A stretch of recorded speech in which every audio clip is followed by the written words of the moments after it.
Oi gente, tudo bem com vocês? Sejam muito bem-vindos ao meu canal. Eu sou Lena Anselman e esse é o quadro Pode Testemunhar. E o episódio de hoje está muito especial porque eu trouxe ela, a minha pastora Luciana Monteiro, que teve o privilégio de conhecer Jesus muito cedo.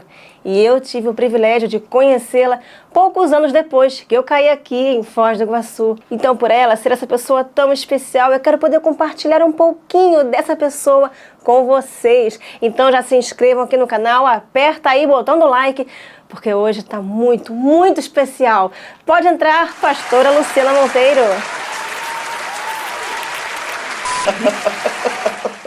Muito obrigada por você ter aceitado. Eu estou muito honrada, muito feliz, muito em paz por ter você aqui em casa. É sempre muito bom conversar com você, escutar todos os ensinamentos que você tem pra gente. Você é a mãe de todas nós. Então, quando eu encontrei você pela primeira vez, foi no primeiro culto que eu fui, que a minha líder, Dri, me convidou para ir. Da primeira vez, eu não sabia seu nome ainda, aí eu fui assistir uma ministração sua. Naquele dia eu tinha me apaixonado por você. Ai, meu Deus. Porque num jantar que a gente teve na casa da Dri, eu falei assim, mas quem é ela? Ela tem uma voz tão doce, juro que eu falei isso pra Adri. Ela é a pastora Lu, não sei o quê. Eu falei, meu Deus, ela tem uma voz muito doce. Aí depois veio o Maurício. E o Maurício já tem uma voz mais ativa, mais alta. Eu falei assim, mas o Maurício me assustou um pouco. Porque era a primeira vez que eu estava indo na ministração. Falei, mas a pastora, por mim, ela podia então falar todas as vezes, porque ela tem uma voz muito doce. E ela assim, ai, que bom que você gostou dela, porque ela é nossa pastora, começou a contar tudo. Então, assim, desde a primeira vez que eu te vi, eu sabia que eu estava certa, onde é que eu tinha que estar e a quem eu tinha que ouvir, sabe? Então, muito obrigada por estar aqui comigo hoje. 2 anos depois. 2 anos depois já. Passa o tempo, né? Passa o tempo. Mas o maior privilégio que nós temos nessa caminhada com Jesus aqui na Terra, depois de desfrutar da presença do Senhor Jesus, é de viver a vida com pessoas que são significativas, especiais, que são presentes do Senhor, né? As pessoas muitas vezes se achegam a uma comunidade, a um local onde a gente se reúne para adorar a Deus, com seu coração, com tantas necessidades, com tantas interrogações, né? Mas cada uma delas, elas são muito preciosas. E quando essas pessoas que são muito preciosas nos dão a oportunidade de partilhar a vida, aí realmente é um presente, amiga. Então eu me sinto honrada de estar aqui hoje com você, né? De ter esse momento juntas aqui e de relembrarmos, né? Momentos que já vivemos juntas e também sonharmos com novas experiências. Sim, sim. Em nome de Jesus. Ainda temos muita coisa pra gente experimentar. Com certeza. Mas sabe o que eu queria saber, pastora? Como que começou a sua história de fé? Então, eu nasci num lar cristão, né? Eu sou filha de pastores. E mais do que isso, na verdade, eu sou neta do 4º casal de missionários para virem evangelizar o Brasil. Meus avós saíram da Suécia e vieram para o Brasil com uma missão de evangelismo. Então, meus avós são um dos casais precursores das Assembleias de Deus no Brasil. Meu avô chegou no Brasil, em Santos, e depois foi para o Nordeste, teve em várias cidades do país, montando igrejas, falando de Jesus e começando o Ministério da Assembleia de Deus no Brasil. O primeiro casal foi o Daniel Berg e eles são contemporâneos a ele, porque em alguns momentos os primeiros missionários retornaram à Suécia, né, e tal, porque era uma realidade muito diferente, né, muitos anos atrás. Então, eu tenho o privilégio de ter aí uma bênção sobre a minha casa já há algumas gerações. Sim. Né? E a Bíblia é tão clara quando ela diz que quando nós nos relacionamos com o Senhor, 1000 gerações são abençoadas. Então, eu já sou uma prova dessa realidade, né? Espero que de mim para frente sejam mil É isso gerações. mesmo, é isso mesmo, porque a Bíblia é muito clara, né? Porque quando nós nos relacionamos com o pecado, vivemos distantes de Deus, nós acabamos atraindo maldições para a nossa vida, né? Mas Jesus vem para quebrar essas maldições e dar uma nova oportunidade de viver uma vida de bênçãos no relacionamento com Deus. Então, mesmo que nenhum da sua descendência tenha conhecido o Senhor Jesus, você pode hoje tomar uma decisão e não só abençoar a tua vida, mas abençoar as futuras gerações. Né? Então, por isso é tão importante essa decisão, né? Mas, enfim, voltando ao início, então eu sou filha de pastores, né? Minha mãe e meu pai já eram pastores, depois os meus avós que vieram como missionários, e eu nasci nessa... Um lar totalmente cristão. Totalmente cristão e nesse inteirinho de igreja. É interessante porque a família da minha mãe, né, que justamente são desse casal de missionários, a família da minha mãe, quando se estabeleceu em Curitiba, que foi onde eles pararam, né, de rodar o Brasil, meus avós, conheceu a família do meu pai. E foi tão poderosa essa união que o pessoal lá em casa se casou tudo em família. A minha mãe era casada com a minha mãe tinha 2 irmãos, que casou com meu pai e com 2 irmãs. Então nós somos todos primos irmãos. Olha só. Né? 3 famílias que viveram essa realidade. E todos vivendo o evangelho muito intensamente. Mas então a criação que você teve foi muito rígida por causa disso? Não, claro, a igreja, né, eu já... no alto dos meus 50 e poucos anos, né? Ou seja, 40 e tantos anos atrás, a história da igreja evangélica era outra. Né? Era outro contexto, era outra outro cultura contexto, no país, inclusive. Havia, assim, uma dificuldade maior, uma falta de liberdade, digamos assim, porque havia, assim, um preconceito com relação ao evangélico, o Brasil era muito mais católico, né? Então, o que aconteceu? Quer dizer, na época de escola, de coisa assim, a gente era meio agente secreto, né? É interessante porque eu conto isso porque quando eu era... assim, pré-adolescente e tal, que já começava, né, aquelas coisas de querer ter um grupinho e tal.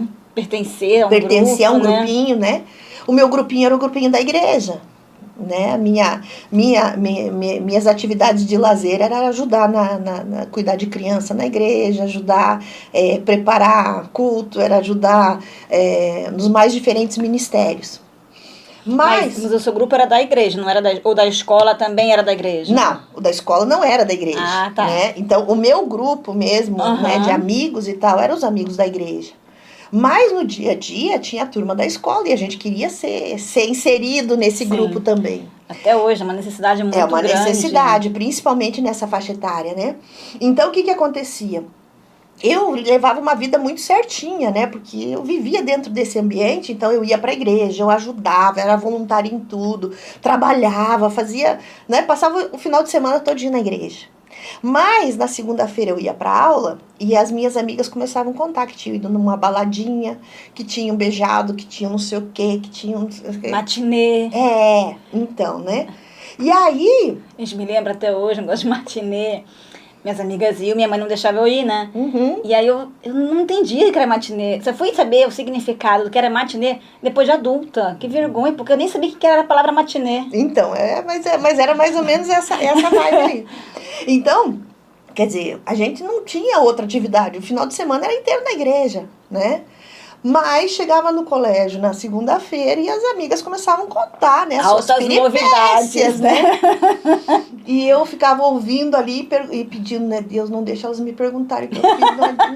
Não deixa. Mas em algum momento, né? Disse, e você? Eu beijei também, eu peguei também, eu fiz tudo também. Por quê? Porque justamente aceita, né? Tinha essa necessidade de ser aceita. Então, eu digo que é tão louco isso, porque eu fazia o que era certo, mas eu mentia, dizendo que tinha feito errado para me sentir aceita no grupo, né? Mas igual quando eu tinha meus 11, 12 anos, a gente sempre ia para o sítio. Todo final de semana a gente tinha um sítio lá na região dos Lagos, no Rio de Janeiro. E minhas amigas iam para Arraial do Cabo, iam para Angra dos Reis, era tudo muito, muito ricas, meninas. Então, elas iam para umas festas super uhul, ou então elas iam passeio de barco em Angra, não sei mais o quê. Aí, toda segunda-feira, a professora de alemão falava pra gente fazer uma redação do que nós tínhamos feito no final de semana. Eu sempre contava a mesma história. Na verdade, eu estava aprimorando a minha gramática, porque a minha história era a mesma. Eu só estava aperfeiçoando a minha escrita. E aí, às vezes, tinha que ler em voz alta. Aí, pronto. Aí, teve uma vez que uma coleguinha falou, nossa, você foi de novo pro sítio? Assim, sim, eu fui, qual o problema? Eu já me fez. Já se irritava, né? A melhor defesa é o ataque. Tipo, aí ela não sai, não sei o que, assim, eu vou pro sítio, que bom que eu tenho um sítio, aí tomei banho de piscina, não sei. E pra mim, como é ruim isso, né? A realidade era ir pra igreja.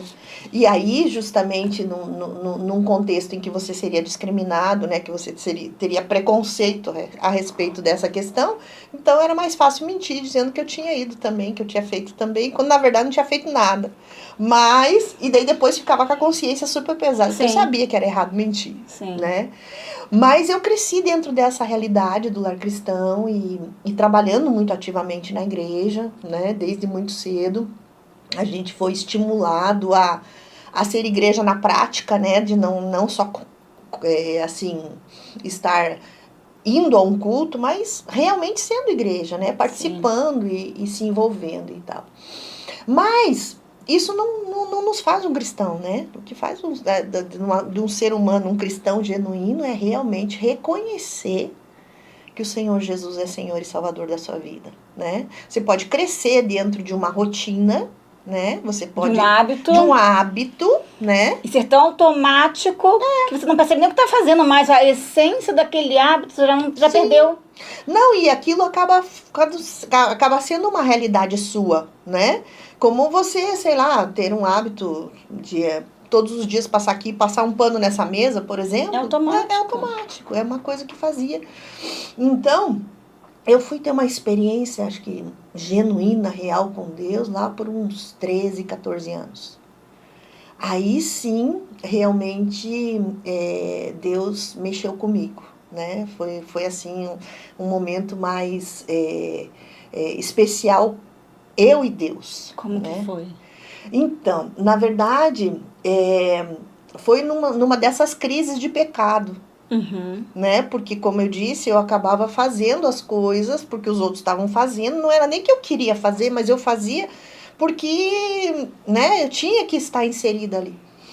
E eu lembro que nessa situação e tal, eu tinha mentido a respeito de alguma coisa e tal, e aquilo me pesou muito. Foi muito significativo para mim, e naquele dia realmente eu experimentei um arrependimento, né? Porque muitas vezes você pega e sente remorso por ter feito alguma coisa errada, e é muito diferente do arrependimento, né? É isso que eu ia perguntar, qual é a diferença do remorso e do arrependimento? Normalmente o remorso acontece quando você é descoberto naquilo que você estava fazendo errado, né? Então, na maioria das vezes, o sentimento é assim, é mais uma tristeza por ter sido descoberta do que realmente um arrependimento, né? Por ter errado, por ter realmente feito algo que desagradou a Deus, ou muitas vezes, claro, no meu caso específico, também ia acabar trazendo tristeza para os meus pais, né? Porque, claro... A gente não quer decepcionar os pais. De jeito nenhum. Então, eu lembro que Deus me visitou, assim, num momento muito intenso, num momento de arrependimento, realmente. Num momento em que eu não só fiquei chateada por ter sido descoberta, mas realmente eu me senti constrangida, né? E uma das características do local onde Deus está, Deus se manifesta, é que há um certo constrangimento no nosso coração de estar na presença de Deus, né? E foi realmente a experiência que eu tive naquele momento. Então, ali realmente eu comecei um relacionamento com Deus. Antes disso, era hábitos, né? Era atividades, era, como eu disse, muito mais uma questão de ver meus pais felizes, muitas vezes, né? E eu sou bem temporã, porque Quando eu nasci, minha irmã mais velha já tinha 16 anos. E a que é mais perto de mim já tinha 7. Então, quando eu fui crescendo, né, e tomando corpo, quer dizer, todos eles já eram jovens, já trabalhavam Seguindo a fora, vida. seguindo a vida. Então, ao mesmo tempo que eu tinha vários irmãos por perto... Mas estava sozinha dentro da sua faixa etária. Porque eu fiquei isolada, né, naquela realidade e tal. Graças a Deus tive... Como é péssimo a gente querer ser aceito, né? Como é péssimo a gente ter essa necessidade de ser aceito dentro de um grupo. Quando eu tinha 17 anos, comecei a fumar cigarro, porque eu achava que, eu vou ser mais moderna, né? Começa assim, né? Tipo, homem que ela é mais adulta. Descolada, né? Descolada, ela é adulta, que tá fumando cigarro e tal. E até aí tava tudo certo.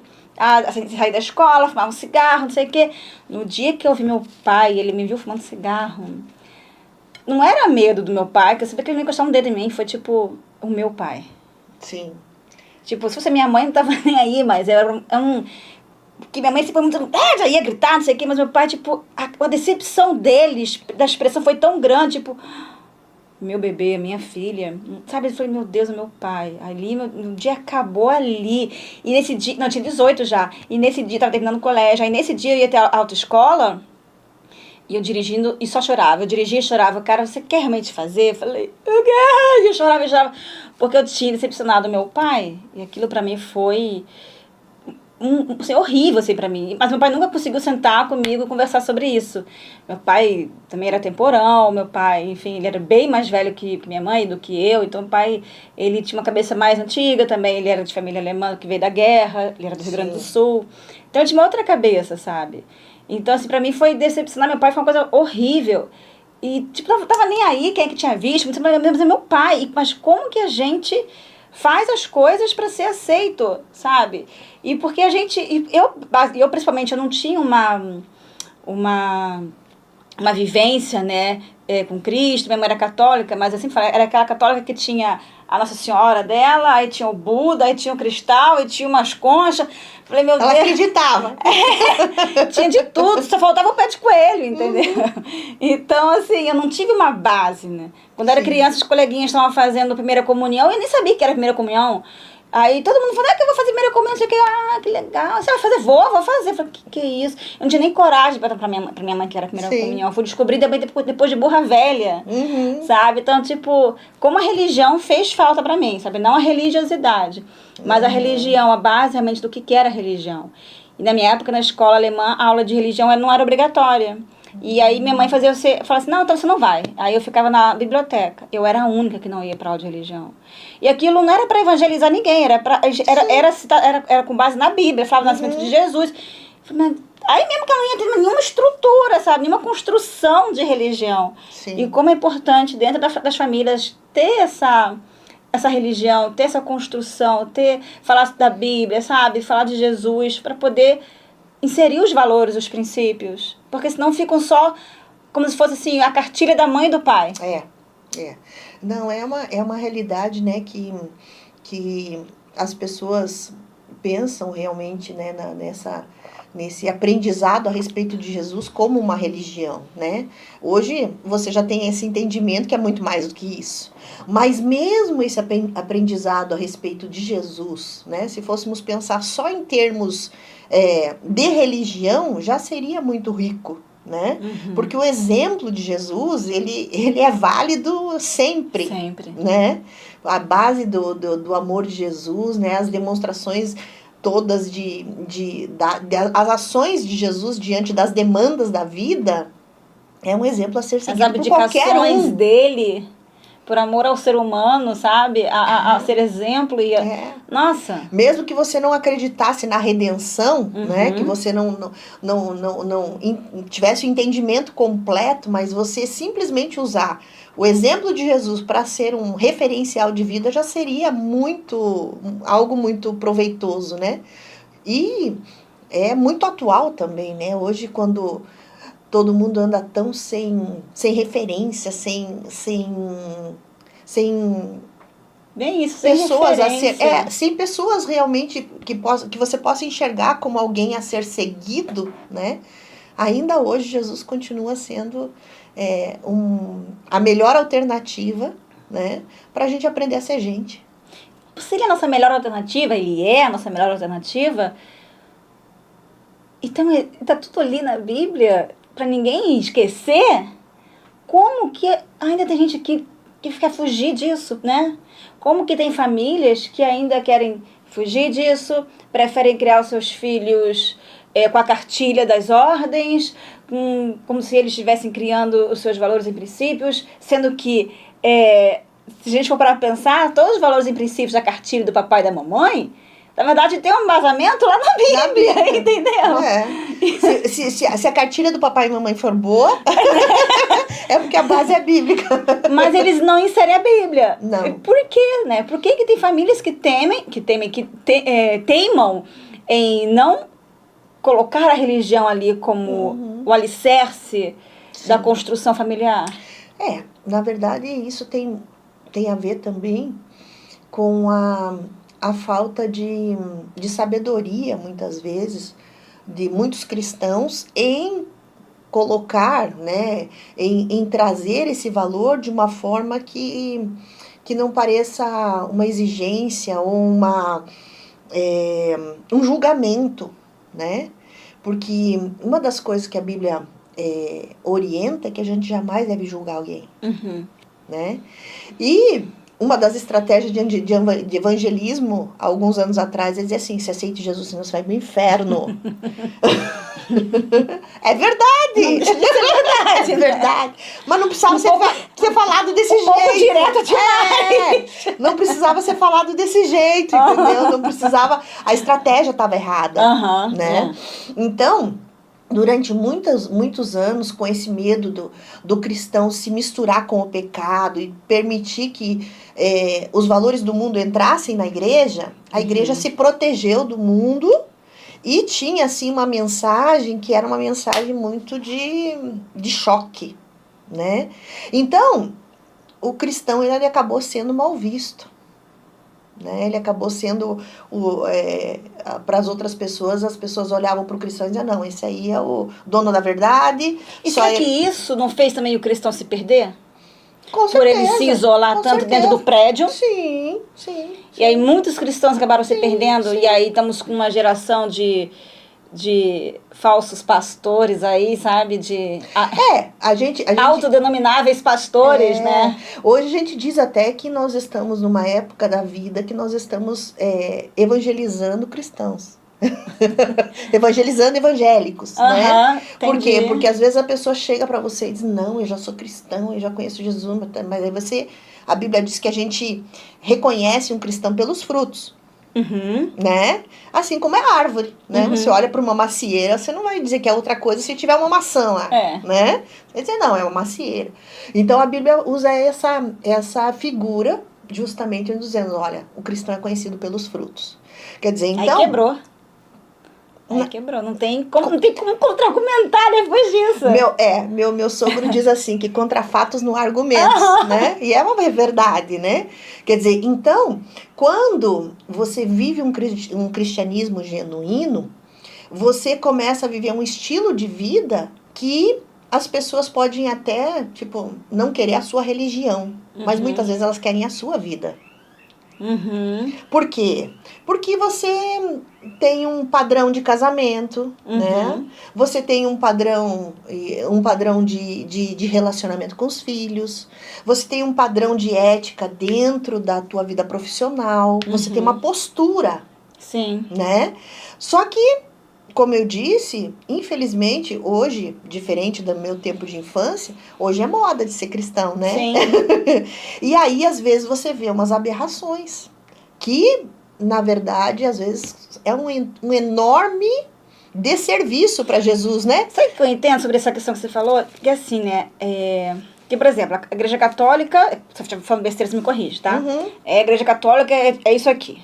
Aí a igreja lá, o bando, é tudo ali, enfim, parece que no evangélico, né, tem muitas vertentes, e acabou que o foco, que é a Bíblia, foi se distorcendo para cá, um pouquinho para lá, e quando a gente foi ver, o cristão começou a se perder mesmo. Primeiro porque existe uma guerra realmente acontecendo, né? A gente tem um inimigo que veio para roubar, matar e destruir, é isso que a Bíblia diz.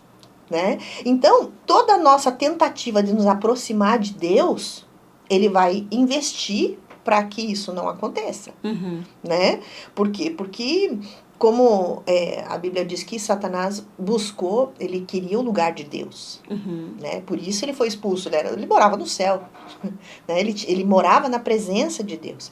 Mas, em virtude disso, o que aconteceu? A partir daí, a partir da expulsão dele, o projeto de vida dele é destruir aquilo que Deus criou. Né? Sejam pessoas e seja a própria criação.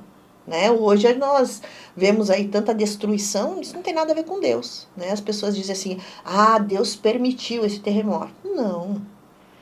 O homem, quando pecou, entregou na mão de Satanás o domínio do mundo. Porque o domínio do mundo estava na mão do homem. Deus tinha dado para o homem. Se você ler lá em Gênesis, é isso que diz. Então, as mazelas que nós vemos é a ação de Satanás tentando destruir aquilo que Deus fez. E isso... É engraçado você falar isso, né? Porque... Engraçado não, né? É curioso mesmo, porque tudo que acontece de ruim na Terra, as pessoas gostam de falar que foi Deus que permitiu. Dão crédito para Deus. Dão crédito para Deus. E por que colocam esse crédito para Deus e não falam de Satanás? A grande... Até endeusam Satanás, sabe? Como os satanistas. Olha o carrão que eu tenho. Tipo, gente... Está repreendido. Mas é exatamente isso. A questão é o seguinte, né? Quando você lê lá o Velho Testamento, você vê um Deus que manifestava sua justiça imediatamente. Né? Então tem episódios lá no Velho Testamento em que a terra se abriu e engoliu todo mundo. Né? Então, na falta de sabedoria, como eu disse, naquele ímpeto de pregar o evangelho, as coisas foram pregadas de uma forma que trazia essa impressão que Deus era um Deus raivoso, irado e pronto para destruir tudo aquele que pecasse. Só que essa mensagem, ela não bate com alguém que entrega o próprio filho para morrer em favor de outra pessoa. Mas então foi aí que mudou? Foi a partir de Jesus. Por quê? Porque antes disso, né? Quer dizer, antes da vinda de Jesus, Deus ia manifestando todas as suas características, né? À medida que as coisas iam acontecendo. Ele ia tentando corrigir aqui, corrigir ali, e talvez por atos muito fortes. Sim. Porque muitas vezes também o pecado era muito forte. Mas então por quê? Eu sou uma neófita, né? Aprendi essa palavra, tô me achando. Porque eu, como sou neófita, eu quero entender assim, por que Deus resolveu assim, tá? Bem claramente falando assim, do meu jeitinho aqui. Eu passei esse tempo todo aqui, tendo que corrigir do meu jeito aqui, de maneira mais enfática, né, e tal. E agora eu vou parar com isso. Vou colocar meu filho na terra e vou consertar as coisas de uma outra forma. O que fez Deus querer mudar essa atitude? Na verdade, desde a criação do homem, Deus já tinha o plano de Jesus. Só que Deus vai justamente revelando Jesus ao longo da humanidade, através de ações, de momentos em que a humanidade viveu. Lembra lá que Abraão queria ter um filho, não tinha um filho, os dois eram estéreis, né? E aí, naquele momento lá em que os dois eram estéreis, Deus disse para ele, não, você vai ter um filho. E Deus, né, demora, né? Abraão passa todo um processo de se preparar para ter um filho, né? Que a gente não vê assim, a gente vê como demora, né? Nossa, já tá ficando velho demais pra isso. Vambora, Deus. Mas, né, quer dizer, Abraão passa por todo esse processo de se preparar para ter um filho. E daí, finalmente, Isaac chega. O que Deus pede para Abraão? Pega seu filho, leva ele lá para cima do monte e sacrifica-o. Qual é a figura de Isaac? Se não é o próprio Deus... Entregando Jesus. Só que Deus entregou Jesus e esse ato foi consumado. Sim. Quer dizer, então, ao longo da Bíblia, ele vai declarando o que ele vai fazer. Né? Profeta Isaías, que viveu muitos anos de Jesus, quer dizer, ele ele começou lá declarando, né? Que viria alguém, né? Um escolhido, que se entregaria numa cruz, que por causa das feridas dele nós seríamos curados. Quer dizer, então, ao longo de toda a... Foi o processo. O Primeiro Testamento é o processo. É a história realmente da humanidade, né? E o quanto quantas oportunidades Deus foi dando para a humanidade ao longo desse processo de uma redenção. Só que, o que acontecia? Justamente, o homem não conseguia se manter no seu posicionamento. Por isso que, né, quando a gente fala de, né, o pastor peca, peca, por quê? Porque existe uma humanidade aí e que, se não for com a ação de Jesus, a gente não vai conseguir se manter. Então Deus sempre soube que a gente não ia conseguir Ele sempre soube. Que a gente não ia ter essa redenção enquanto ele não entregasse um filho aqui na Terra. E houve uma preparação para isso. Você pode ver até, né? Por exemplo, ali aí quando começa o Novo Testamento, quer dizer, no momento em que Maria se encontra grávida, que o anjo desce e diz, olha, você vai gerar, salve, agraciado, o Senhor é convosco, né? Quer dizer, naquele momento ali, o anjo já diz para Maria, olha, tua prima lá, ela já está grávida de 6 meses, vai lá falar com ela. Que era outra mulher estéril, né? Que estava gerando João Batista, que era aquele que ia andar antes de Jesus e ia contar que estava chegando um Salvador, que estava chegando alguém e tal. Quer dizer, então, se você for olhar por esse prisma, toda vez que você lê alguma coisa lá no Velho Testamento, você vai dizer, nossa, isso aqui é a figura de Jesus. Muitos e muitos episódios, quer dizer, é muita coisa pra gente detalhar cada um deles. Porque eu tava conversando com o irmão da Isabel, Isaías, que me gravou, e ele tava falando assim, que já não sei qual, já leu a Bíblia não sei quantas vezes, né? E realmente é muito interessante isso, né? Eu tô começando a ler a Bíblia esse ano, né? Então, talvez realmente eu não esteja conseguindo identificar, linkar, porque eu ainda estou me instalando ali nos dizeres ali. Nos entrelinhas, né? E aí, quando eu começar a ler a segunda, terceira, aí eu começar a fazer umas pequenas linkagens para a minha 10ª leitura, pá, sabe? Exatamente. E a Bíblia, ela é tão poderosa, né? Não é à toa que é o livro mais significativo da história, né? Que e mais temível, né? Sim. Porque revela Deus, né? Quer dizer, então, né? Ao mesmo tempo que revela quem é Deus, revela qual é o projeto de Deus para nós, né? A gente costuma dizer que a Bíblia nada mais é do que um manual de instrução para aquilo que Deus criou. Né? A pastora Camila, esqueci agora sobre o nome dela, que vira e mexe faz. Ela tem vários rios na internet, né? E ela fala, né, assim, que acho que na Coreia, se não me engano, Coreia do Norte, qualquer parte da Coreia, não sei. Ela segura a Bíblia e fala assim, por que lá é proibido? Se isso aqui para eles é só um livro, mas se é só um livro de contar a história, por que é proibido? Deixa as pessoas lerem uma historinha. E é bem isso. Se é só um livro, gente, leiam. Não há problema nenhum nisso. Não tá, nada que tem ali. Inofensivo. Nada que tem ali vai fazer você ir pro lado mal da coisa, entendeu? Nada. Então, deixa as pessoas lerem. Assim, ele é temido por alguma razão. Com certeza. Por quê? Porque é poderoso, Porque né? é poderoso. Ele muda é a história. Muito amor ali, sabe? Ele muda histórias, como eu disse, ele revela Deus, ele mostra realmente, né, o caráter de Deus e vai realmente produzindo algo em nós que nenhuma outra literatura é capaz de produzir. Né? Então é realmente transformador ler a Bíblia, né? Mas é exatamente o que você falou que já está num processo de leitura, né? Quer dizer, agora, se você lê a Bíblia novamente com um propósito, no sentido de dizer, não, agora o meu propósito em ler a Bíblia é encontrar passagens aonde Jesus é revelado mesmo antes de ele vir ao mundo. Você vai encontrar, né, uma infinidade de passagens em que a figura que está sendo manifesta ali é a presença do próprio Deus trazendo, redimindo a humanidade. Não vejo a hora de estar conseguindo linkar. Eu acho muito legal. Não, e é fantástico. Porque é muita alegria quando a gente sente. Nossa. Só que a gente sente é alegria. E eu converso com a Bíblia. Mas é exatamente isso. É exatamente isso, né? Porque, além de tudo, a gente tem a presença do Espírito Santo, que muitas vezes se diz, tá, não entendi direito, como é que era isso e tal. E, de repente, ele te dá uma clareza que parece que cria vida, né? As letras... Eu falo pro Ricardo, assim, às vezes, assim, ele sabe mais a Bíblia do que eu, né? Eu não sei nada, eu tô começando agora. E aí eu começo a falar pra ele das coisas que eu li, não sei o quê. Daí ele começa a falar alguma coisa, eu falei, não, mas olha só, eu não tinha entendido essa parte. E aí, eu fiquei falando coisa que eu não tinha entendido. E de repente me veio a resposta. Tipo, não tem nenhuma vez, pastora, isso é muito doido.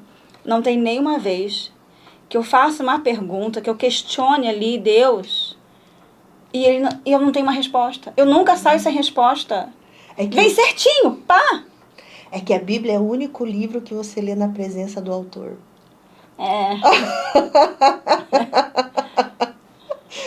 Entendeu? E não é uma coisa do tipo...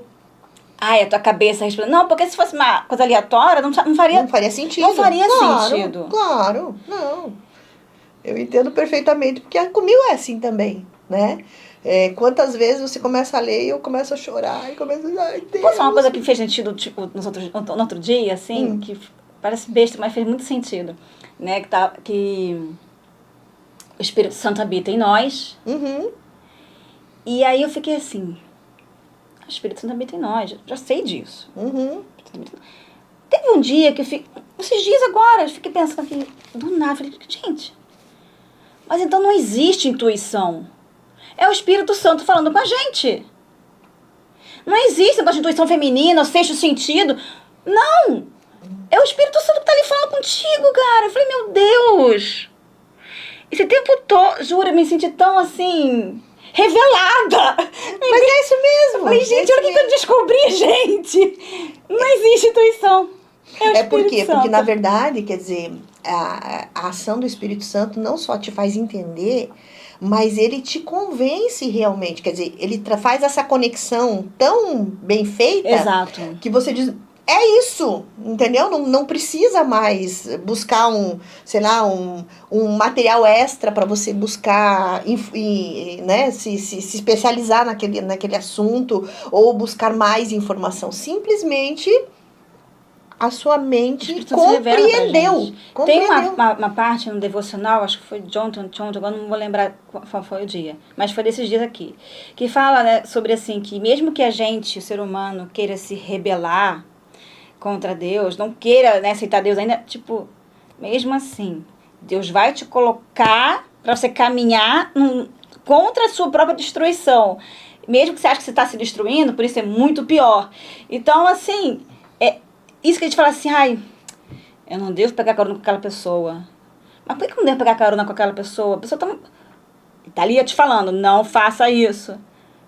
Esse não faça isso, faça aquilo, não vai pra cá, vai pra lá, é o Espírito Santo falando com a gente. Com certeza. E que a gente fica achando que é a tal da intuição, sabe?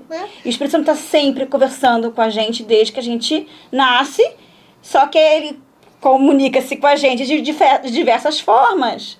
E que incrível isso. Às vezes a gente ainda não percebeu, não conseguiu conectar a informação à pessoa, né? Mas é exatamente isso. Me senti muito revelada. É exatamente isso. E é tão poderoso, realmente, que à medida que você vai tendo esse entendimento, você vai ficando mais sensível. Vai. Porque daí você começa a procurar, tipo, em que o Espírito Santo está se movendo naquele momento, né? Mas sabe que esse negócio de sensibilidade, pastora, eu teve uns meses atrás que eu fiquei com muito medo dessa sensibilidade. Porque eu sou uma pessoa extremamente sensível, e isso me incomoda muito. Eu falo, não queria ser sensível, queria ser mais prática. Hoje mesmo o Ricardo falou pra eu ser prática. Eu falei, então casa com um homem. Porque eu não sou... mulher costuma não ser prática. Eu falei, então você casou com a pessoa errada.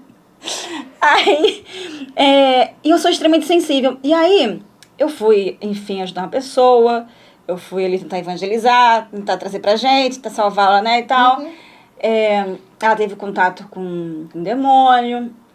Então, ela foi até hospitalizada, eu fui na ala psiquiátrica, eu nunca tinha entrado numa ala psiquiátrica no hospital. É pesado. Muito pesado, não sabia nem que tinha código, senha para entrar. Parecia uma porta de cofre, sabe? Só que Sim, maltrapilha. E aí entrei assim, parecia cena de filme americano, sabe? Galera, esse é o padrão, gente. Parecia cena de filme americano. E aí foi o encontro dela com os olhos desse tamanho, que assim, falando que queria matar, não sei o quê. E aí eu peguei firme na mão dela, falei assim, você vai matar? E aí? Se você matar, você vai conseguir a guarda dos teus filhos? E comecei a falar muito sério com ela, sabe?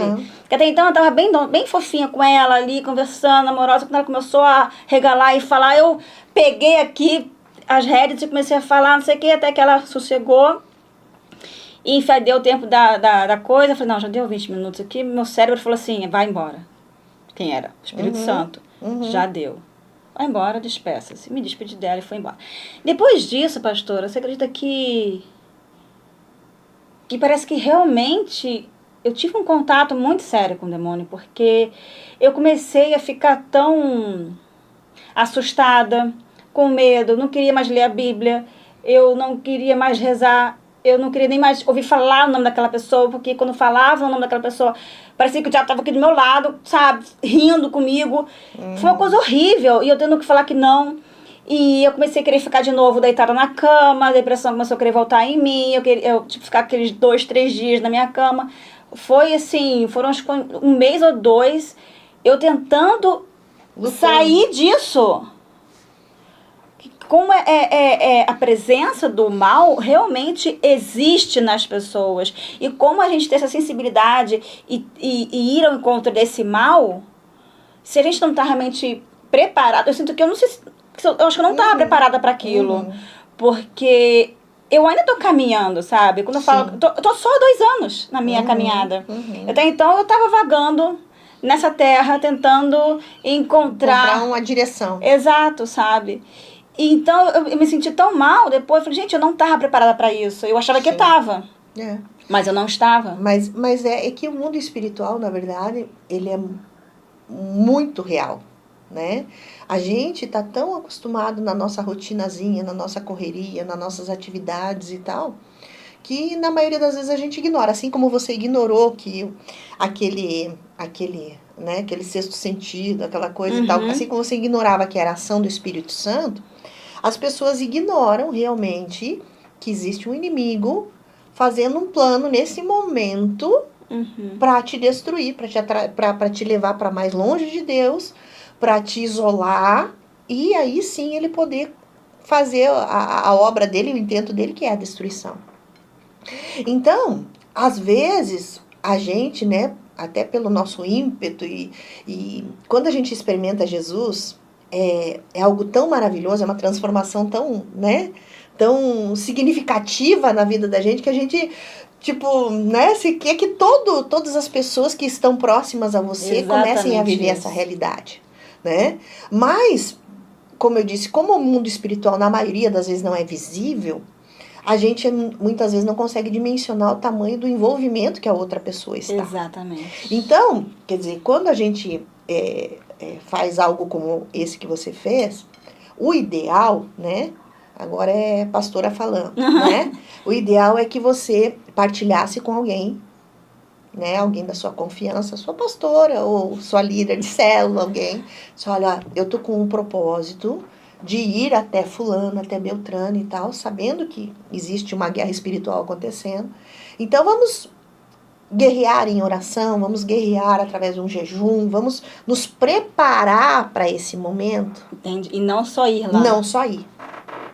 A gente deve falar de Jesus a tempo e fora de tempo, porque pode ser que você encontre uma pessoa na rua e você tem uma oportunidade para ela de falar de Jesus para ela ali, isso é misericórdia, né? Mas 5 minutos depois ela ser atropelada e morrer. Quer dizer, você pode ter sido a pessoa que Deus usou para dar essa oportunidade para ela. Então, a gente deve falar de Jesus a tempo e fora de tempo. Mas... é diferente de eu ter colocado uma seta e vou. Agora, quando você, né, sabe que a pessoa está aprisionada, seja emocionalmente, seja espiritualmente, se é algo que você já sabe, o mais prudente é você se preparar para esse momento. Maior é aquele que está em você, do que aquele que está no mundo. A Bíblia diz isso. A questão é o quão convicta eu estou de que maior é aquele que está comigo. Entendi. Eu tive uma experiência muito interessante no Covid. Não sei se eu já te contei. Não sei Não? conta. Mas... Em detalhes, como diz o Ai, pastor. meu Deus. Eu tive uma experiência muito interessante no Covid, porque nós pegamos o Covid, eu e meu esposo, né? Nós pegamos justamente na época sem vacina. E nós estávamos, né? Primeiro que nunca ninguém viveu uma pandemia, né? Então a gente estava assim com grandes desafios no sentido de cuidar das pessoas e cuidar da igreja diante de uma pandemia, né? Porque a cada semana saía lá um protocolo novo, saía uma lei nova, uma nova forma de agir, se expressar e tal. Então, nós estávamos, assim, atolados, né? Não só no atendimento das pessoas, porque as pessoas também, né? Não só ficando doentes fisicamente, mas com todo aquele bombardeio, aquela loucura de vai morrer, todo mundo vai morrer, enfim. Então, muitas pessoas realmente perderam o seu equilíbrio emocional, enfim. Uma sobrecarga. Uma sobrecarga muito grande. E aí... tivemos que ir para online, porque não tinha outra forma, não sei se você lembra, mas na época aqui em Foz tinha até toque de recolher num período, né, nos finais de semana e tal. Então, nós estávamos envolvidos em muita coisa, cuidando de muita gente, muitas coisas muito limitadas, porque não podia ir até as pessoas, mas quem precisava a gente ia até as pessoas e tal. E, de repente, pegamos o Covid. E foi algo muito interessante, porque pegamos juntos eu, meu esposo e minha nora. E os meninos, nós tínhamos viajado juntos 2-3 dias antes do diagnóstico, os 5 dentro do carro, com o ar-condicionado ligado em pleno janeiro. E o vírus do Covid passeando ali. O vírus do Covid passeando, fazendo festa, e os dois não pegaram. Que bom. Sim. Mas, enfim, aí o que aconteceu? Tivemos contato, tínhamos visitado uma pessoa e tal, dias antes, e quando foi no sábado, ela me ligou e disse, pastora, eu tô com Covid. E nós até então não tinha sintoma nenhum. Pra quem foi falar? Começou a sentir sintoma. Aí não tinha sintoma nenhum e tal, mas dissemos, não, mas vira e mexe, a gente estava visitando alguém, mesmo com todas as restrições, quando a pessoa solicitava, a gente ia, né? Seguindo todos os protocolos, máscara, aquela coisa toda e tal.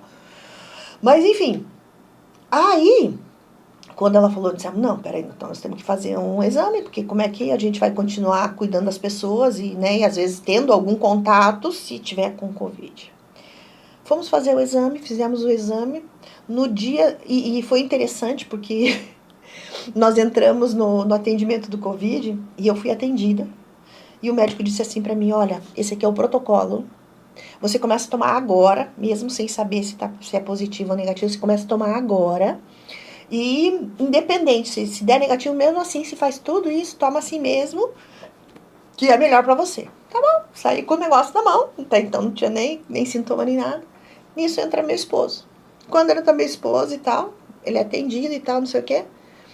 Saímos dali, eu disse, vamos passar na farmácia. Ele passar na farmácia por quê? Falei, para comprar os remédios.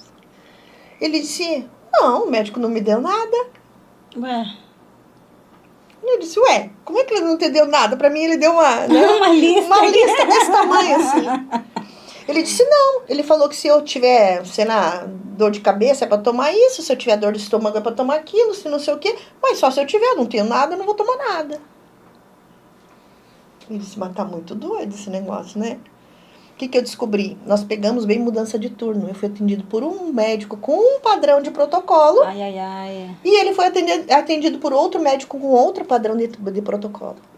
Não tinha um padrão, né? Não tinha. Mas a questão era justamente essa, né? Aí ele falou, não vou comprar nada. Eu digo, bom... Que rebelde, marido! Ele disse, bom, se você não vai comprar nada, se não vai tomar nada, eu tô junto com você, não vamos tomar nada, vamos morrer junto, tá tudo certo. Ai, meu Deus! Aí tá, vou pra casa. Não, vou pra casa. Né? Até porque nós nem tinha certeza se estaríamos, né, e tal. Só que daí no dia seguinte já saiu lá o diagnóstico, nós estava com Covid mesmo. Só que aí, quer dizer, quando saiu o diagnóstico, a gente começou, né? Aquelas coisas de paladar, aquela coisa toda. E o meu paladar ficou doido, porque todo mundo perdia. O meu ficou exacerbado. Então eu tinha enjoo, assim, 24 horas por dia, parecia mulher grávida. Não conseguia comer nada, né? E isso foi debilitando. Mas, aí, o que eu fiz, né? Liguei para, olha como é bom ser igreja, né? Liguei pros profissionais da saúde da igreja e disse, olha, é o seguinte, um médico me disse isso, o outro disse aquilo. E você vai dizer o quê? E eu tô com Covid, o que eu faço?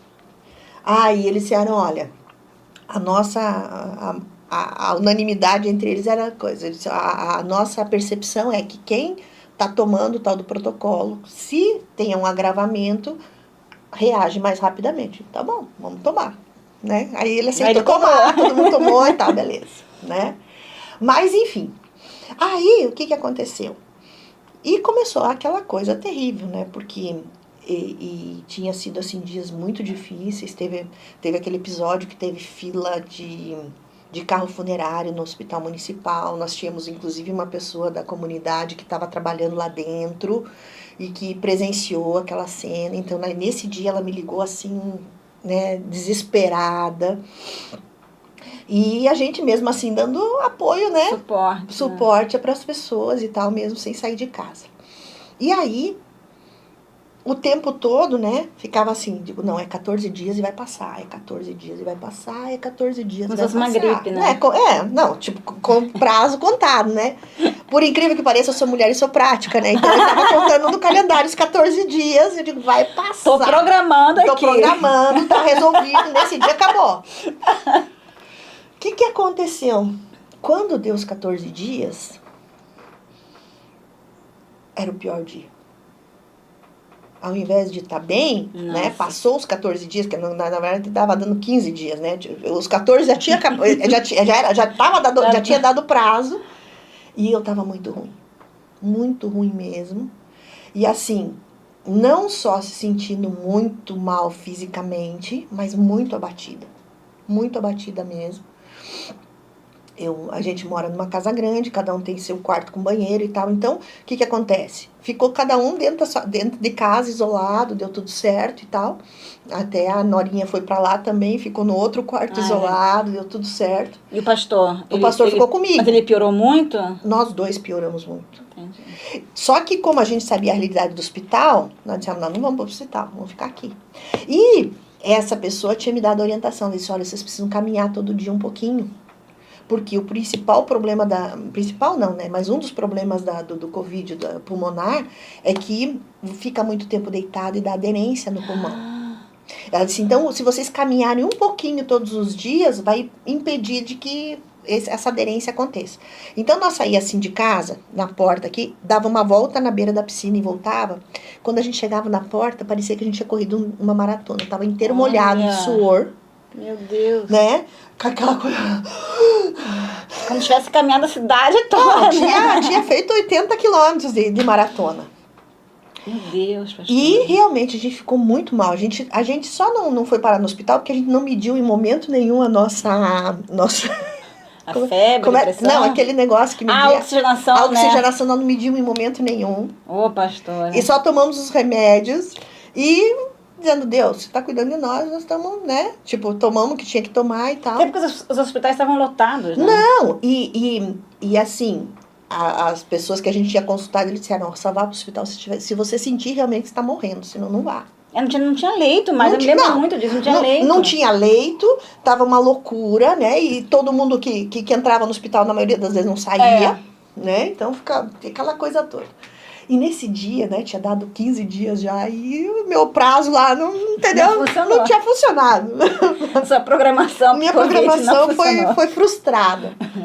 E aí, nesse dia, eu tava muito mal. E além de tudo, como eu não conseguia comer, por causa da história do paladar, claro que vai ficando mais fraco, né? A única coisa que eu comia assim, era uma batatinha amassada, sem sal, sem nada, porque tudo era muito salgado, era muito cítrico, era muito doce, tudo era muito ruim. Aí, eu peguei, era um sábado isso, eu peguei e fui lá pra fora, no entardecer, abri a rede, deitei na rede lá fora. Mas fiz isso com a intenção de chorar. Porque é aquela coisa, né? Tipo, mulher em casa, se você disser que você tá morrendo, pronto, morreu todo mundo, né? Acabou. Vai cair cada um assim A microsociedade acabou aí.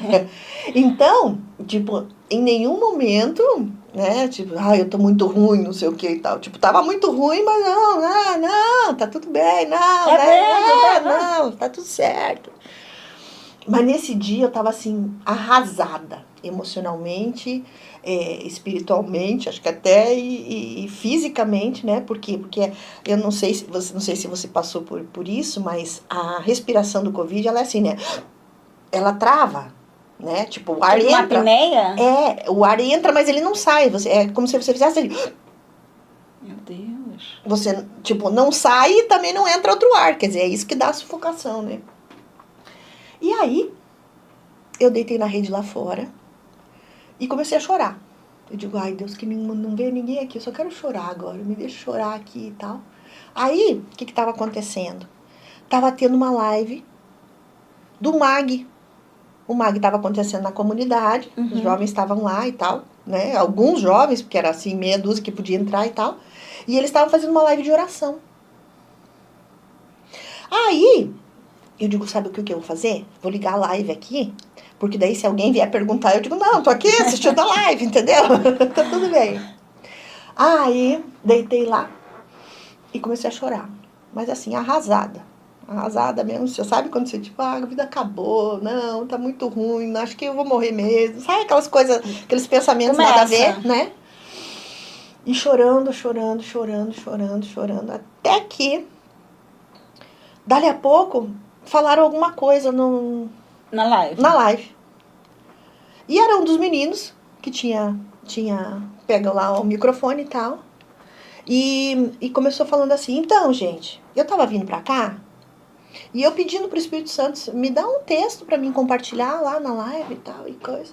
E ele me deu esse texto aqui de Isaías. E eu quero ler pra vocês.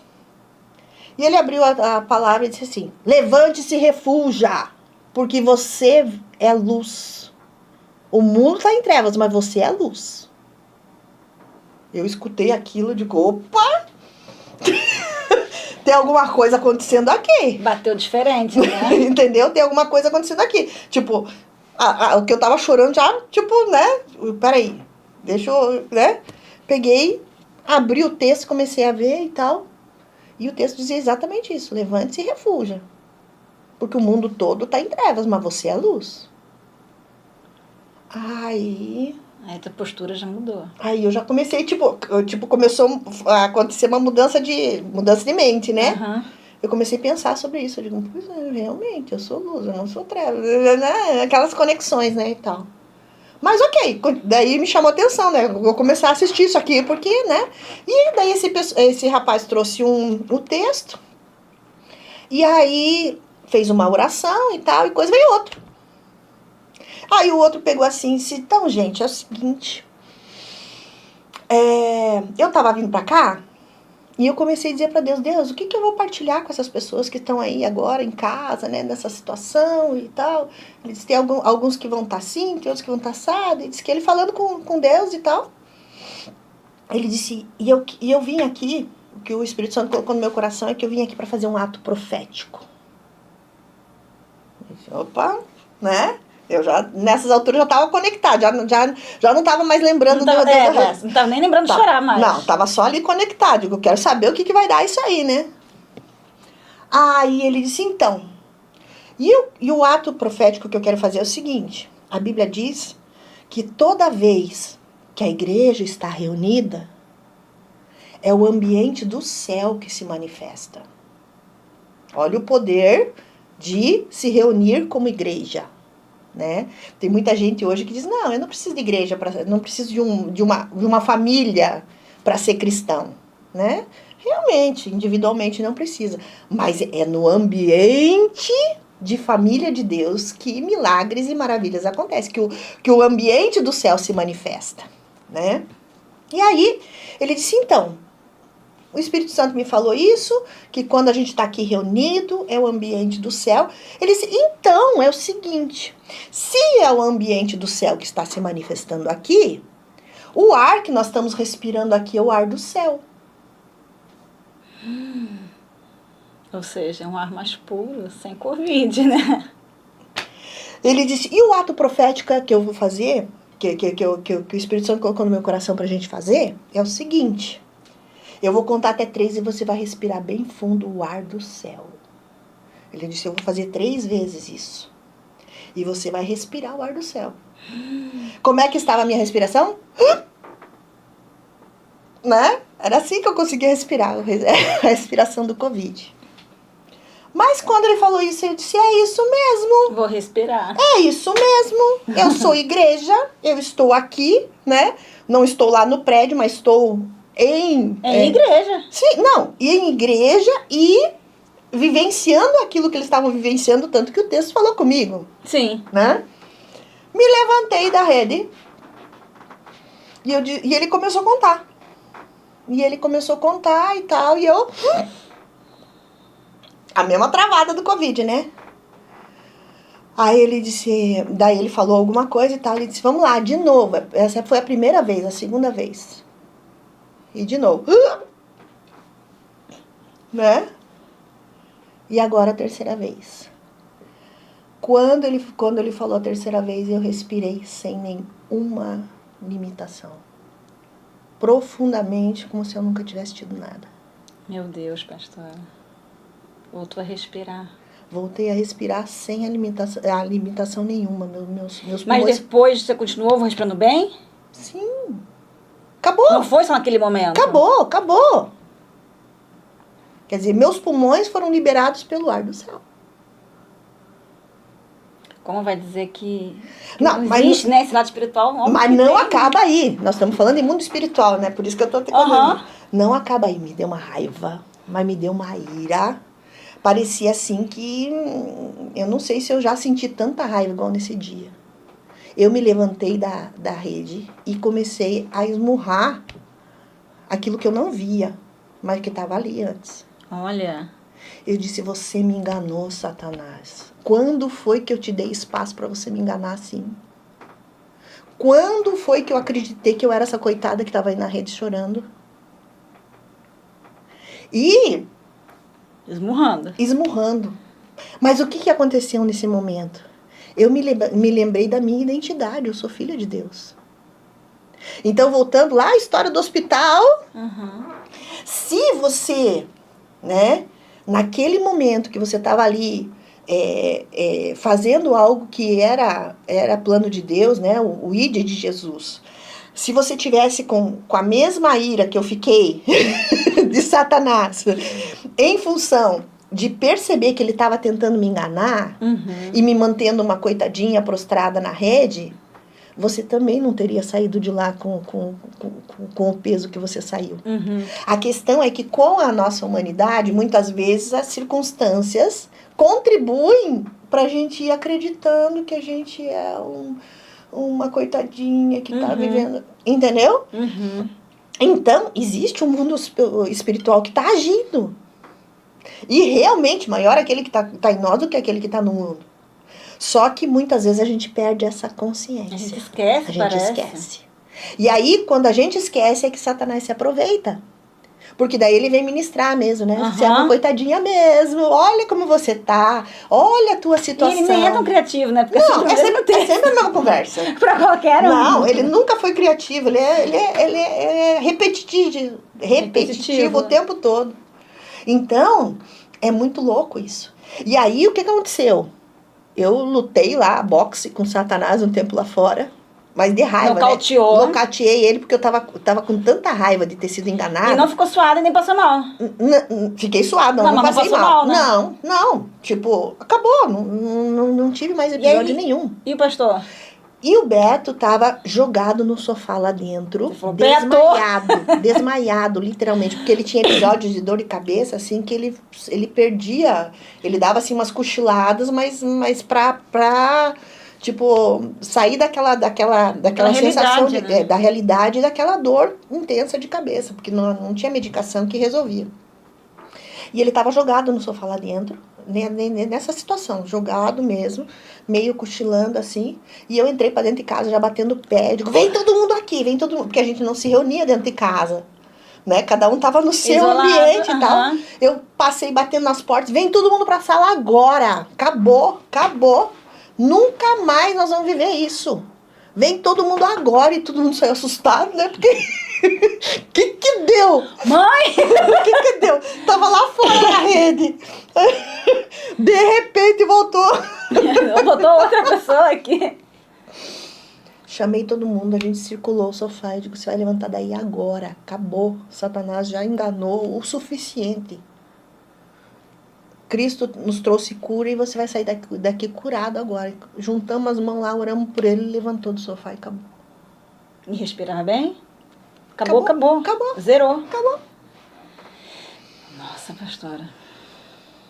Quer dizer, existe ou não existe mundo espiritual? Existe. Quer dizer, Eu acho que a gente tem que tomar mais posse disso. Exatamente. Quer dizer, não é dizer que o Covid era todo espiritual. Não é isso que eu estou dizendo.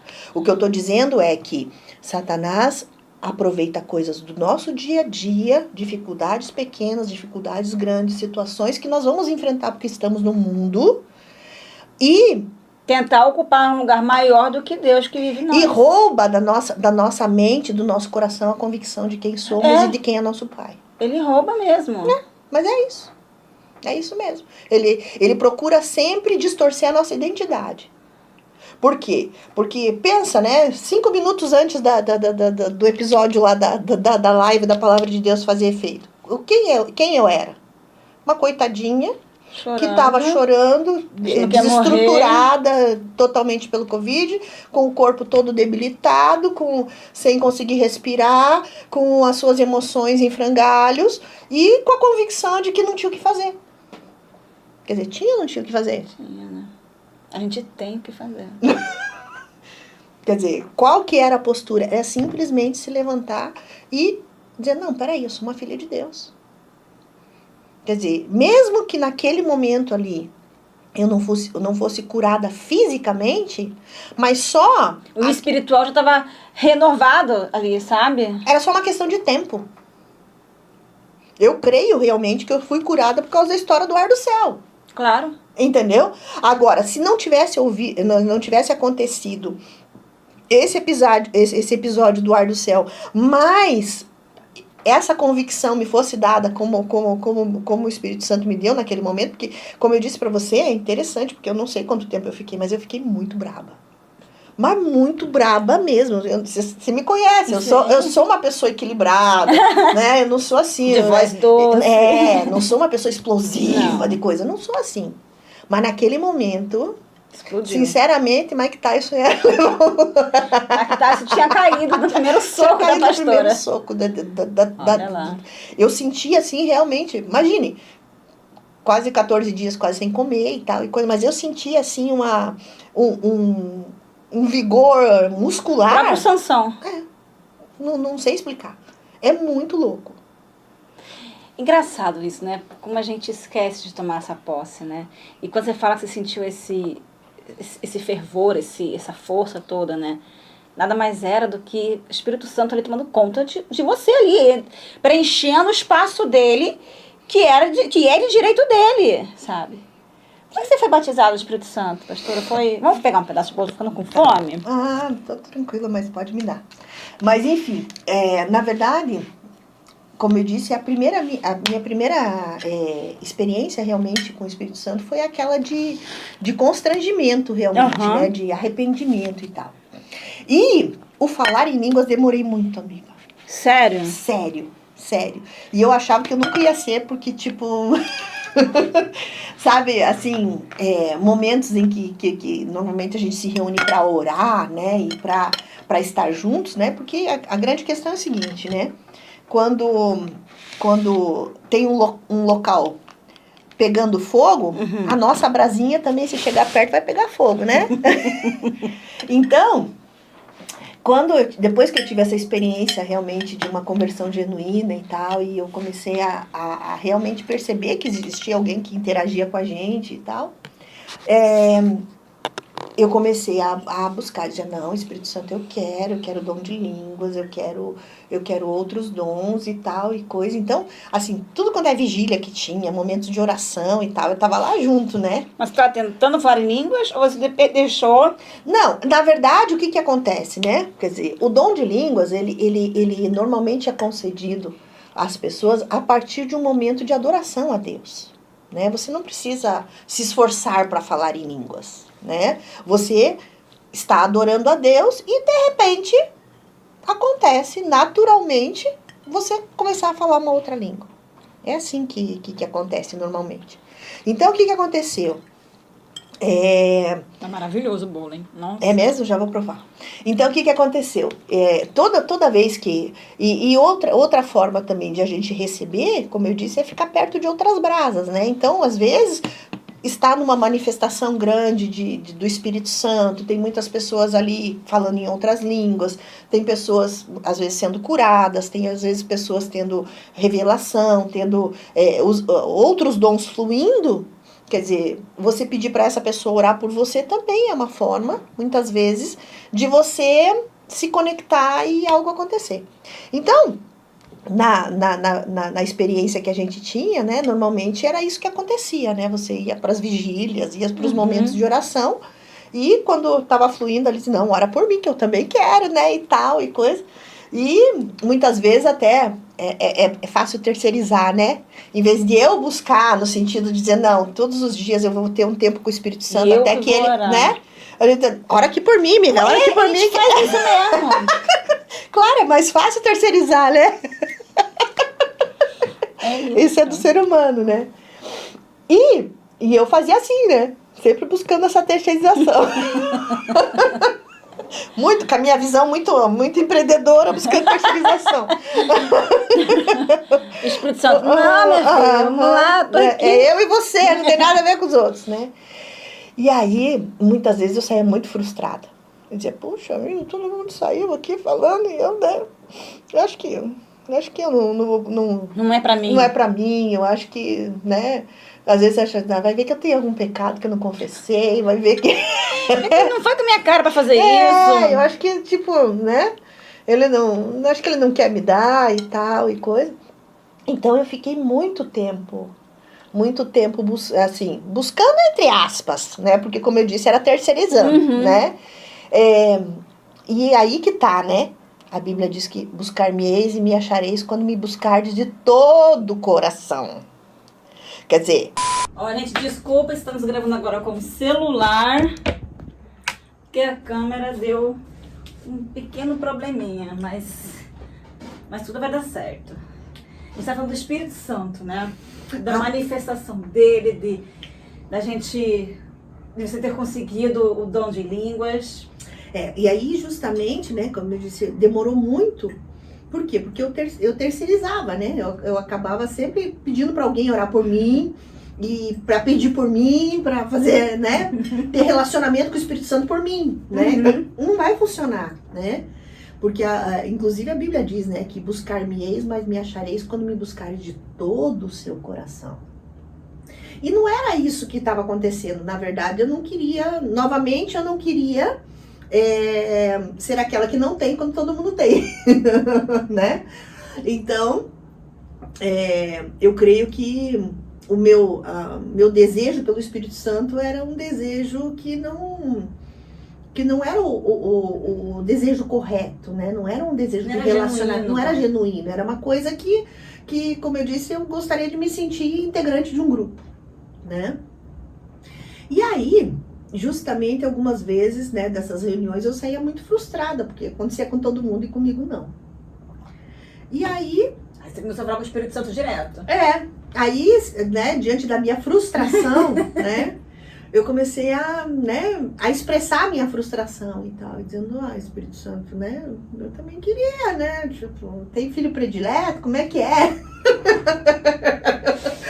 E aí, foi justamente um tempo entre eu e ele, é que as primeiras palavras surgiram. E foi 2, 3 palavras. Mas aí justamente me trouxe essa clareza de que eu estava indo num rumo errado, né? Quer dizer, a Bíblia fala assim que o Senhor sonda as intenções do nosso coração. Então, às vezes, a gente até está pedindo muito uma coisa, mas a intenção não é uma intenção compatível com o plano de Deus, né? Eu sempre digo que a gente pode fazer uma coisa certa com a intenção errada e pode fazer uma coisa errada com a intenção certa. E é por isso que a Bíblia diz que Deus sonda a intenção. Justamente pela nossa limitação humana, né? Da manifestação do Espírito Santo, pastora, como saber diferenciar se essa manifestação do Espírito Santo é realmente a manifestação do Espírito Santo ou se é uma exaltação, uma emoção da gente ali? Então, partindo do princípio que o Espírito Santo habita em nós, né? Porque o dom de línguas não é a única forma de nós identificarmos a ação do Espírito Santo. O dom de línguas é mais um dom, como os demais são, né? E é interessante que o dom de línguas é o único que é para edificação pessoal, né? Os demais são para servir a igreja, para servir as outras pessoas, né? Então, por exemplo, se eu recebo um dom de cura, qual que é o propósito? Que eu abençoe as pessoas orando por elas e elas sejam curadas. Quer dizer, o dom de cura não é para mim me curar, né? Mas é para abençoar outras pessoas. Então, o dom de línguas não é a única expressão. O Espírito Santo, ele habita em nós desde o momento em que nós aceitamos Jesus. Quando nós declaramos e realmente entendemos que Jesus é nosso Senhor, é nosso Salvador, é por causa dele que nós podemos chegar a Deus, nesse momento nós somos selados pelo Espírito Santo. É como se realmente nós recebêssemos um carimbo de propriedade, né? Então, a partir desse momento, você tem o Espírito Santo. A questão está em que porção do Espírito Santo você tem, porque você está selado, você já já é uma propriedade do Espírito Santo. Só que o enchimento do Espírito Santo é algo que eu preciso buscar. A Bíblia é clara, enchei-vos do Espírito Santo. Não é o Espírito Santo que vai vir me encher por si só, é eu que vou buscar esse enchimento. Tá. Certo? Então, o que acontece? À medida que eu busco o Espírito Santo, ele vai começando a me encher. Igual quando você socou o vento. Sim. Ele estava preenchendo ali. Era a plenitude do Espírito Santo agindo. Né? Quer dizer, então o que acontece? À medida que eu vou buscando o Espírito Santo, ele vai derramando novas porções sobre a minha vida. E essas porções pode ser uma porção de coragem, pode ser uma porção de frutos do Espírito Santo, né? De manifestação do fruto, por exemplo. Uma porção de amor, uma porção de paciência, uma porção de domínio próprio. É porque tem pessoas que não acreditam que quando a gente está cheio do Espírito Santo, nós possamos, sei lá, sair dançando, sair correndo. Tem pessoas que acreditam que isso seja uma emoção apenas. Emoção. E que o Espírito Santo não seria uma emoção. Então, como é que você vê se eu estou emocionada e fazendo isso, ou se realmente ele está cheio de mim e eu quero dançar? Né? Como que... A questão é a seguinte, externamente falando, se você não experimentou isso, é muito difícil explicar. Né? Porque, a pessoa está fazendo isso porque ela quer fazer, né? Ok, não é que ela não queira, ela tá livre para viver aquele momento. Mas a principal sintoma do Espírito Santo, de plenitude do Espírito Santo, é a paz. É aquele momento em que você se sente completo, pleno. É impressionante. Eu vou contar a minha experiência, né? Depois de um momento na presença do Espírito Santo, se eu tiver com uma dor, a dor para. Enquanto eu tô com o Espírito Santo, não sinto dor nenhuma. Eu não sinto... os problemas não têm espaço, né? Eu posso, sei lá, ter saído de uma situação complicadíssima ali. Mas aí eu vou para a presença do Espírito Santo, vou orar, vou falar com ele, vou ouvir ele e tal. É como se eu não tivesse vivido nada disso. É só aquele momento de satisfação, de plenitude. Então, essa sensação de plenitude, de satisfação, ela pode se expressar das mais diferentes formas. Entendi. Pode ser dançando, né? Se você está se sentindo super bem, super plena, o que você faria? Você, o que a Lena gostaria? Pensando em quem a Lena é, o que a Lena faria? Eu rolaria num gramado, assim, sabe aquele que tinha no gramado antigamente? Ok. Pode ser uma manifestação do Espírito Santo de plenitude na sua vida e você está rolando no gramado. Quer dizer, o que as outras pessoas têm a ver com isso? Nada. Entendeu? Ué, problema delas. Se os outros acreditam ou não, elas que se resolvam. Elas que vão falar com o Espírito Santo, que é a sua experiência. Exato. Entendeu? Muito bom. Por quê? Porque realmente, eu digo sempre para as pessoas, porque daí, às vezes, né, as pessoas se sentem frustradas. E eu sei o que é isso, porque eu já me senti frustrada porque todo mundo era batizado. Tipo, na minha cabeça, todo mundo era batizado e eu não, né? Porque eu entendia naquela época que ser batizado era ter línguas, né? Essa não é a manifestação do batismo do Espírito Santo, né? A grande questão, o que realmente mostra se nós somos batizados no Espírito Santo novamente são os frutos, né? Mas, enfim, o dom de línguas é um dom que a gente recebeu. Eu tenho uma outra história que eu gosto muito, porque é bem clara. Uma vez, lá na igrejinha velha ainda, que você nem conheceu, a gente fazia um momento de oração antes do culto. Hoje a gente faz também na comunidade, mas faz ali dentro do salão, né? Nessa época a gente fazia numa outra sala. E não é todo mundo que vem para oração, né? E nesse dia eu estava sozinha, orando normalmente se reunia antes do culto para orar pelo culto, para pedir direção de Deus e tal. Nesse dia eu estava sozinha. Mas eu tinha feito alguma coisa no meu braço, estava doendo muito meu braço. Eu sentei. Era uma cadeira com um braço, eu coloquei meu braço assim, acomodei o braço que estava doendo muito. E aí, eu orei pelo culto, pedi direção, não sei o que e tal. E acabou meu assunto e ainda tinha tempo para orar. Digo, nossa, hoje eu orei rápido, né? O que eu vou orar agora? Daí, lembrei, porque a gente sempre tem uma lista de pedidos, né? E muitos deles ficam na memória, eu não estava com a lista na mão. Mas comecei, Senhor, abençoa fulano, abençoa a Betrana, aquele que tá doente, aquele que tá não sei o que tá não sei o que mais. E fui orando. Lá pelas tantas eu falo assim, Deus, cura agora fulano, Senhor, porque eu sei que o Senhor cura. O Senhor é poderoso para curar. Aí o Espírito Santo me diz assim, eu curo mesmo, é? Aí eu... É você, Espírito Santo? Você tá falando comigo? Eu sou poderoso para curar? Claro, Deus é poderoso para curar. O Senhor Jesus já levou na cruz as nossas enfermidades. Fui, né? Espiritual. Aí a segunda pergunta foi, por que você não ora pelo seu braço, então? Por que seu braço está aí acomodado na cadeira e você não faz nada? Aí você respondeu o quê? Aí dá aquela travada, igual o Covid, né? E agora? Aí eu fiquei quieta. Novamente, né? Porque, refletindo o que ia fazer. Refletindo o que eu ia fazer. Como é que eu vou sair dessa enrascada agora? Né? Aí, dali a pouco eu comecei isso. Deus, me perdoa, eu sou uma mentirosa. Eu não creio coisa nenhuma, eu sou uma farsa.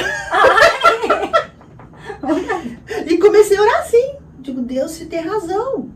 Eu não acredito no que eu tô falando. Eu tô falando, mas eu não acredito. Porque você tem razão, porque se meu braço tá doendo e eu digo que o Senhor cura, por que eu não orei pelo meu braço? É como se você estivesse orando por religiosidade antes? Hábito. Tradição, né? Tradição. Quer dizer, quando a gente realmente acredita, quer dizer, nenhum problema é uma limitação. Né? E aí, eu fiquei ali, né? Espírito Santo, você tem razão, eu sou uma farsa, eu sou uma mentirosa, eu não creio em coisa nenhuma, eu sou isso mesmo, né? Eu só falo da boca pra fora e fiquei ali confessando realmente, né? Porque foi a conclusão que eu cheguei. Qual que era a outra justificativa pra mim não orar pelo meu braço? Nesse momento você estava completamente genuína ali. Tipo... Sim! De novo, lembra do arrependimento, né? Quer dizer, fiz ali realmente um momento de arrependimento, realmente constatando que eu estava sendo uma religiosa, que eu estava cumprindo um protocolo, mas que na prática não era uma realidade. E aí, depois de ficar ali me confessando literalmente durante um período,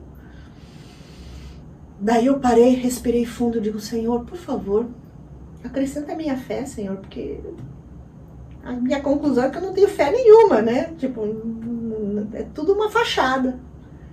Por favor, acrescenta a minha fé. Eu não quero ser alguém que fala uma coisa e vive outra. Eu não quero ser alguém que declara coisas, mas que não acredita nisso. Você tinha quantos anos nessa... Aqui eu já era pastora aqui. Eu já era pastora aqui. Por isso que eu te disse. Sinceridade. Foi antes do culto, eu sozinha na sala de oração. Que sinceridade com Deus nesse momento tão maduro já, né? Sim, sim. Mas por quê? Novamente a gente pode... nós falamos já sobre isso, né? Em muitos momentos da nossa caminhada, a gente perde um pouco da clareza de quem é Deus. E daquilo que Ele pode fazer. Você liga um piloto automático e bora. E aí, muitas vezes, você não vive aquilo que tem para viver. Por quê? Porque você não tá realmente conectado com Deus. Não é que você tá desviado, não é que você tá... Você não tá conectado. Mas você não tá realmente na plenitude. Né? E eu creio que para estar na plenitude, para estar conectado, é preciso estar ali conversando, orando, diariamente. O tempo todo. Não como se fosse um hábito automático, mas como se fosse uma necessidade. Igual eu falei uma vez, assim, numa entrevistada, a gente, quando mora com pai e mãe, a gente não fica um dia sem falar com o pai ou com a mãe. Claro que não. Então, por que a gente deixa de falar com Deus um dia? Se Ele é nosso pai. Por quê? Porque a grande questão é que nós estávamos falando do enchimento. Isso nos afasta. Claro, nós estávamos falando do enchimento. Então, quer dizer, mesmo eu uma cristã madura, alguém que já viveu momentos extraordinários com Deus, situações com Deus, eu posso esquecer de fazer minha manutenção diária de enchimento. Quer dizer, se o copo tá cheio até a boca aqui, não tem espaço para mais nada. Ou seja, quem é que vai dominar a minha vida?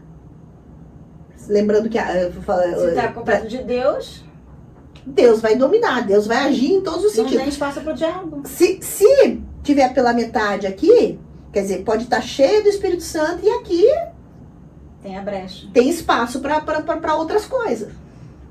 Se tiver só um pouquinho, o espaço é muito grande. Aí é festa para o diabo. Entendeu? Quer dizer, então por isso, enchei-vos do Espírito Santo. É algo contínuo. Você tem de que buscar... proteção pra gente. E de proteção. Quer dizer, o cristão, ele vai estar bem sempre que ele estiver cheio do Espírito Santo. Quando ele vai permitindo que esses níveis vão baixando, vai aparecendo espaço para outras coisas. Mas deixa eu contar do braço. Né? Não acabou o braço aqui ainda. Né? Já ele curou o braço? Aí eu pedi fé. Aí eu pedi fé. Você pediu fé. Né? Eu digo, Senhor, me dá fé porque eu sou a mentirosa, né? Eu sou a incrédula que não acredita em coisa nenhuma que só tá falando aqui.